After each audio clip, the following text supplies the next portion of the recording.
الحمد لله والصلاة والسلام على رسول الله وعلى آله وأصحابه أجمعين ما بعد فقد قال الله سبحانه وتعالى في محكم التنزيل أعوذ بالله من الشيطان الرجيم بسم الله الرحمن الرحيم كلا بل ران على قلوبهم ما كانوا يكسبون صدق الله العظيم எல்லா புகழும் அல்லாஹ் ஜல்ல ஷானஹு வ தஆலா ஒருவனுக்கே உரித்தாகட்டுமாக. ஸலாத்தும் ஸலாமும் எம்பெருமானார் முஹம்மது நபி ஸல்லல்லாஹு அலைஹி வஸல்லம் அவர்கள் மீதும் அவர்களின் சன்மார்க்க நெறியை பின்பற்றி வாழ்ந்த சத்திய சஹாபாக்கள், தாபிஈன்கள், தபா தாபிஈன்கள், நல்லோர்கள், வல்லோர்கள், குறிப்பாக இங்கே அமர்ந்திருக்கின்ற நம்மவர்கள் மீதும் அல்லாஹ்வின் அன்பும் அருளும் என்றென்றும் நின்று நிலவட்டுமாக. ஆமீன். அன்பிற்கும் பெரு கண்ணியத்திற்கும் உரித்தானவர்களே, இது ஜும்ஆவுடைய நேரமாகும். நம் வாழ்வின் எல்லா சூழ்நிலைகளிலும் அல்லாஹ்வை அஞ்சிக் கொள்ளுமாறு எனக்கும் உங்களுக்கும் வசிய செய்தவனாக இவ்வுரையை ஆரம்பம் செய்கின்றேன். ஜும்ஆ பிரசங்கத்தின் போது தேவையில்லாத செல்போன் பயன்பாட்டையும் அனாவசியமான பேச்சுகளையும் தவிர்த்து கொள்ளுமாறு உங்கள் அனைவரையும் அன்போடு கேட்டுக்கொண்டதோடு, பாவத்தின் இயல்பாக்கம் உணர்விளக்கும் இதயங்கள் என்கிற தலைப்பின் கீழ் இன்றைய பிரசங்கம் அமைகிறது. அன்பிற்கும் பெரு கண்ணியத்திற்கும் உரித்தானவர்களே, அல்லாஹ் சுப்ஹானஹு வ தஆலாவுடைய கட்டளைகளை உறுதியாக பின்பற்றி அவன் தடுத்தவற்றை தவிர்த்து வாழ்வோம். அந்த தக்வாவின் மூலம் இம்மையில் நன்மையையும் மறுமையில் வெற்றியையும் அல்லாஹ் நமக்கு வழங்குவானாக. நாம் ஒருபோதாவது சிந்தித்திருக்கின்றோமா, இன்று மனிதன் செய்யும் பாவம் ஏன் அவனது உள்ளத்தில் குற்ற உணர்வை ஏற்படுத்தாமல் போய்விட்டது என்று?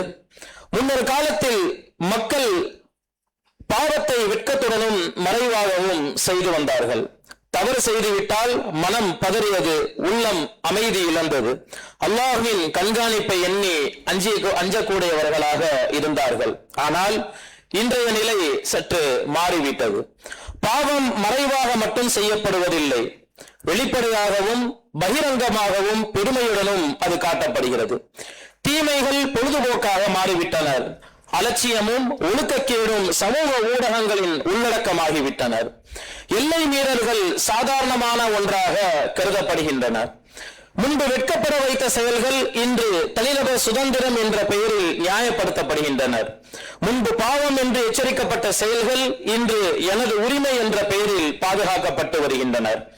ஒரு காலத்தில் மனிதனை அளவைத்த பாவங்கள் இன்று அவனது மனதை தொடுவதற்கு கூட கூச்சப்படுகின்றனர். இதுவே மிகப்பெரிய ஆபத்தாகும். இது உடலில் ஏற்பட்ட காயம் அல்ல, மாறாக அல்லாஹுவை அஞ்சும் உணர்வை மெதுவாக இழந்து வரும் இதயத்தின் காயமாகும். இந்த நிலையை பற்றி அல்லாஹ் சுப்ஹானஹு வ தஆலா சூரத்துல் முத்தஃபிஃபினுடைய 14வது வசனத்தில் இவ்வாறாக எச்சரிக்கை செய்கின்றான். கல்லா பல் ரான அலா குலூபிஹிம் மா கானூ யக்ஸிபூன். அதாவது அவ்வாறல்ல, அவர்கள் செய்து கொண்டிருந்த பாவங்களின் காரணமாக அவர்களுடைய இதயங்கள் துருப்பிடித்து விட்டனர் என்பதாக அல்லாஹ் ஜல்ல ஷானஹு வ தஆலா கூறுகின்றான். இந்த வசனம் தொடர்ந்து செய்யப்படும் பாவங்கள் மனிதனின் இதயத்தில் ஏற்படுத்தும் தாக்கத்தை விளக்குகிறது.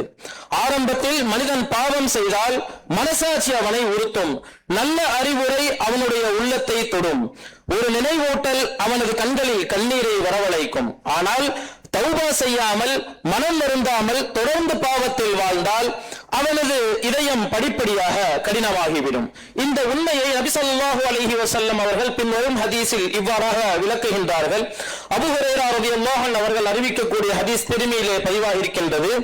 இன்னல் அப்த இதா அக்தா ஹதியத்துன் முகிதத் ஃபீ கல்பிஹி நுக்தது ஸௌதா ஃபஇதா ஹுவ நஸஅ واستغفر وتاب سقل قلبه وإن عاد زيد فيها حتى تغلو قلبه وهو الران الذي ذكر الله.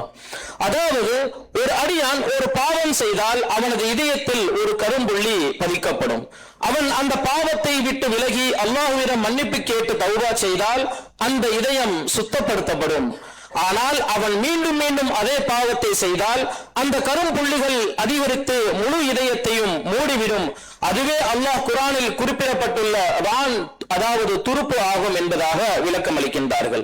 இப்னு கஸீர் ரஹ்மஹுல்லாஹ் போன்ற மார்க்க தஃசீர் அறிஞர்கள் ரான் என்ற சொல்லுக்கு இரும்பை மூடும் துருப்பை போன்று பாவங்கள் இதயத்தை மூடி விடுகின்றனர் என்கிற விளக்கத்தை நமக்கு அளிக்கின்றார்கள்.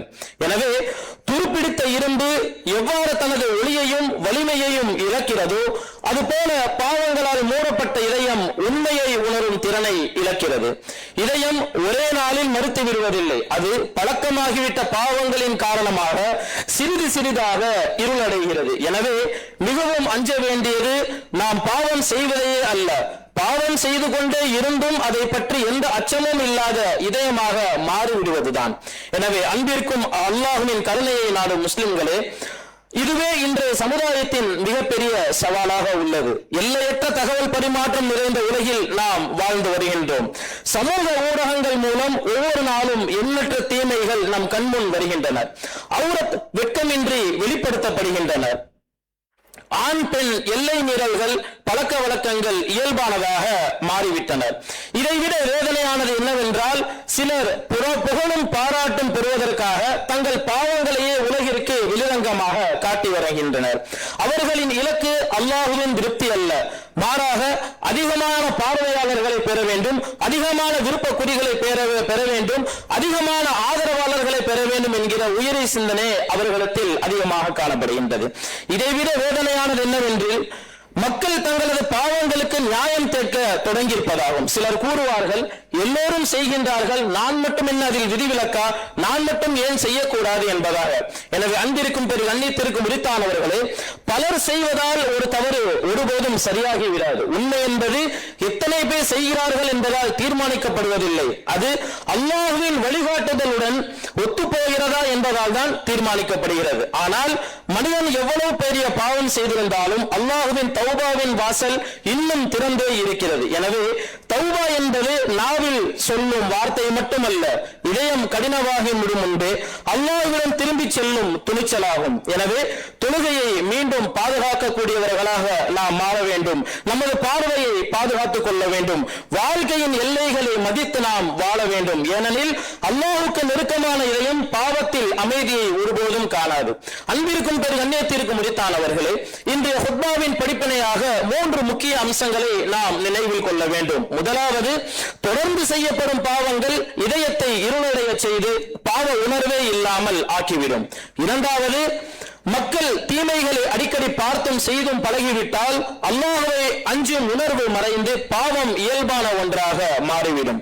மூன்றாவது, தொடர்ச்சியான தௌபா, அதிகமான திக்ர் மற்றும் அல் குர்ஆனை ஆழமாக சிந்தித்து ஓதுதல் ஆகியவை இதயத்தை கடினமாக்காமல் காப்பாற்றும் சிறந்த வழிகளாகும். எனவே ஒருவேளை இன்று கூட நம்முடைய பாவங்களை நினைத்து நம்மால் அழ முடிகிறது என்றால் அல்லாஹ்வுக்கு நாம் அதிகமாக நன்றி செலுத்த வேண்டும். ஏனெனில் அது நமது இதயம் இன்னும் உயிரோடு இருப்பதற்கான அடையாளமாகும். எனவே அன்பிற்கும் பெரிய கண்ணியத்திற்கும் உரித்தானவர்களே, உண்மையில் நாம் அஞ்சிக் கொள்ள வேண்டும். எதனை நினைத்து என்னவென்றால், பாவம் நம்முடைய உள்ளத்தை இனி அசைக்காத நாளை அஞ்சி நாம் நடக்க வேண்டும்.